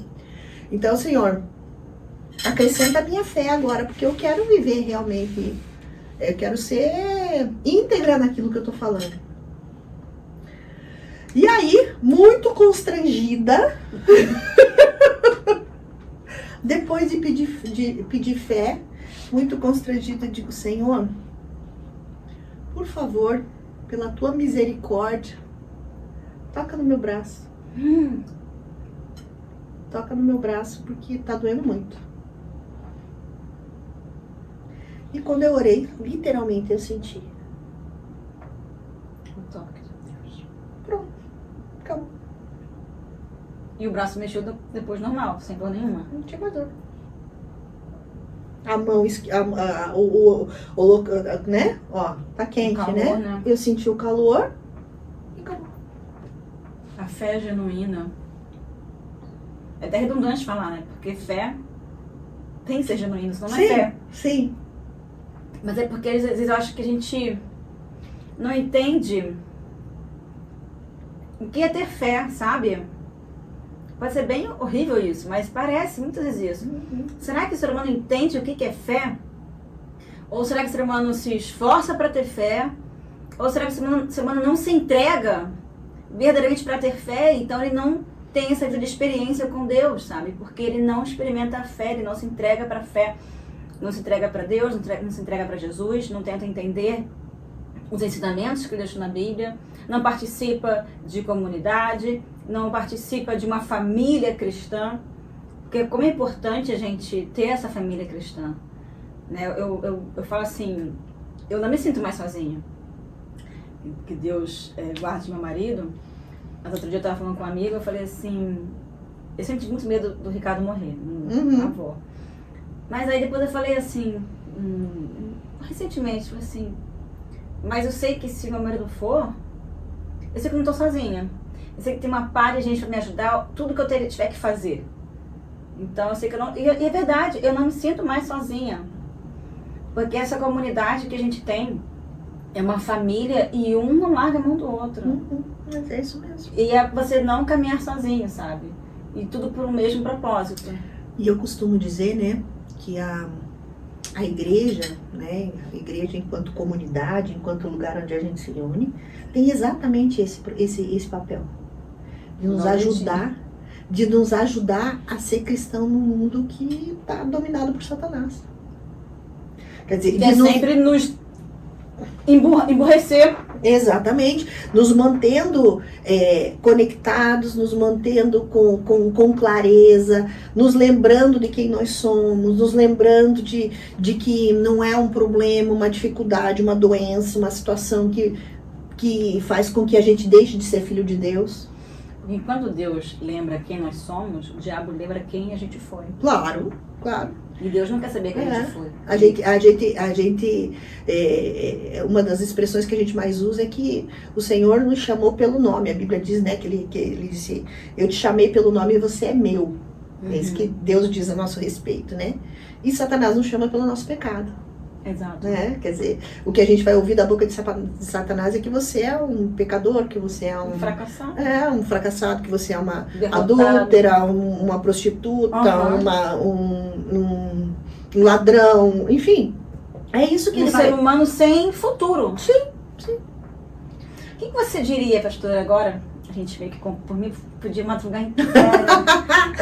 Parece que eu tenho tanta pergunta ainda, mas eu sei que eu tenho que segurar porque não vai longe isso aqui. O que você diria para as pessoas que estão nos assistindo que lutam para entender a fé, para viver uma vida cristã? Pessoas que estão em dúvida, sabe? Do que é realmente essa comunidade cristã, do que é ser cristão no mundo de hoje. A primeira coisa que eu quero dizer, né, para quem está nos ouvindo, é que Jesus te ama. Né? E esse amor, muitas vezes para nós, quando a gente está envolvido em tantas realidades da vida, às vezes já passou por tantas situações, a gente não consegue compreender esse amor. Você diz, não, eu não sou alguém digno de ser amado, né? Mas Deus é amor, e Ele ama porque Ele é amor, né? Então, você é alvo do amor de Deus. Não importa o que você fez, não importa quantas vezes você errou, não importa se você já caminhou com Deus e hoje está em outros caminhos, hoje está vivendo uma vida diferente, não importa. O Senhor te ama e o desejo dele é realmente se relacionar com você, né? Caminhar com você lado a lado e te levar, né, para uma posição que é um plano perfeito, um plano maravilhoso para a sua vida. A Bíblia diz que mesmo antes de você ser formado, o Senhor já te viu no ventre da sua mãe e Ele já fez planos a respeito de você. Jeremias diz assim, eu é que sei os planos que tenho a respeito de vós, planos de paz e não de mal, para te trazer uma esperança e um futuro. É isso que o Senhor tem ao teu respeito. Então, volta para Jesus, né? Ou se achega a Jesus, do jeito que você tá, não importa. A religião diz que você tem que ser assim, assado, fazer isso, fazer aquilo, não importa. O que Jesus ama são pessoas. E ele amou a mim, amou a você, mesmo sabendo dos teus pecados, mesmo sabendo dos teus erros. E ele não desiste de nós, né? Eu sempre digo que é interessante essa fala da Lena, né? De, essa voz doce, tão querida. Eu sou a filha mais nova de 5 irmãos, né? Atemporã. E eu era uma pessoa terrível, né? Terrível, muito orgulhosa, muito egoísta, muito... O que mais que eu posso dizer, né?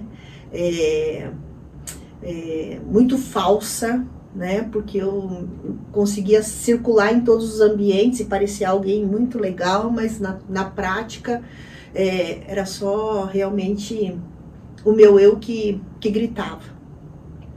E se Jesus transformou a minha vida, ele pode transformar a sua também. É isso que eu posso te dizer, né?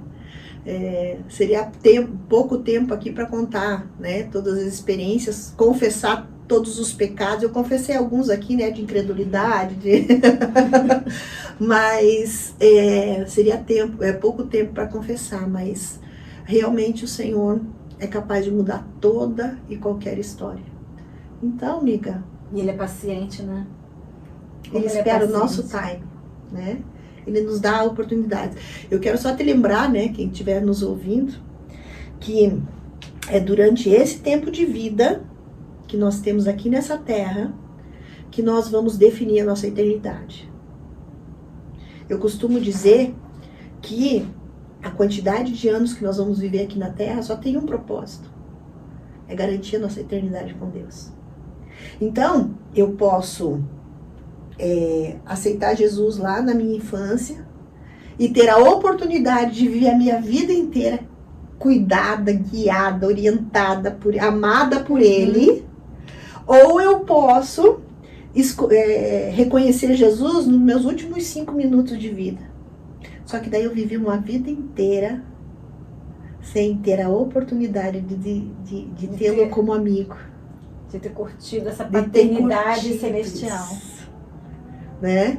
De ter me familiarizado a esse Pai, de ter vivido esse amor, né? Então, durante algum tempo as pessoas dizem, mas não é justo, né? Uma vida inteira. Mas é um privilégio conhecer Jesus cedo. É um privilégio. É um privilégio a gente poder viver essa paternidade. É um privilégio poder fazer parte da família de Deus. Igreja tem tanto problema que você não imagina, meus queridos, né? Não tem pessoas perfeitas na igreja, tem muitas pessoas imperfeitas. São seres humanos. São seres humanos. Quem erra não é Deus nem Jesus, quem erra é o ser humano. Então a gente não pode dizer que uma religião é ruim ou boa pelo ser humano. O ser humano é que fez o ruim, o ser humano é que pecou, não a igreja. Então é exatamente isso, né? Quer dizer, a gente tem que parar de ficar olhando para as dificuldades, para os defeitos, para as situações, porque quem está perdendo é quem não está vivendo isso. Sim, não perca mais tempo. Eu perdi, estava com 45, perdi 43 anos. Não perca muitos anos. Perdi 4 décadas aí, ó. Não perca tanto tempo.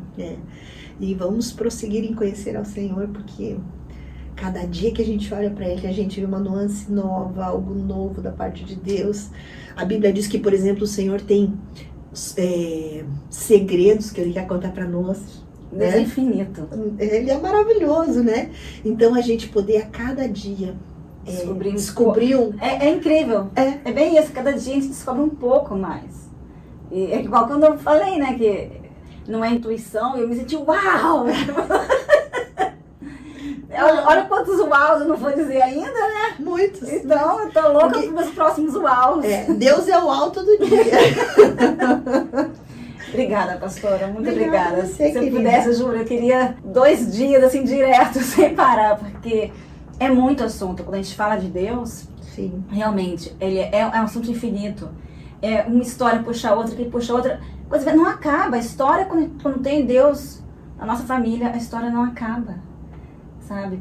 É só caminhando, sabe? isso E o mesmo. tudo que ele faz pra gente todos os dias, sejam coisas pequenas que a gente acha que é pequeno, como ter comida na mesa e a gente não percebe, ou seja, como coisas grandes, uma cura, né? Então, muito obrigada por você estar aqui, ensinando tanta coisa pra gente e por a gente estar podendo ter essa oportunidade de estar falando de Deus e de tudo que eu estou aprendendo com você, assim, de saber que eu não estou mais sozinha, que eu tenho Pai no céu, que eu tenho paz na terra e tenho família, muitos né? irmãos. Isso Obrigada. mesmo. Eu que me sinto honrada de poder partilhar a vida, né? De crescermos juntos, de conhecermos ao Senhor juntos, né?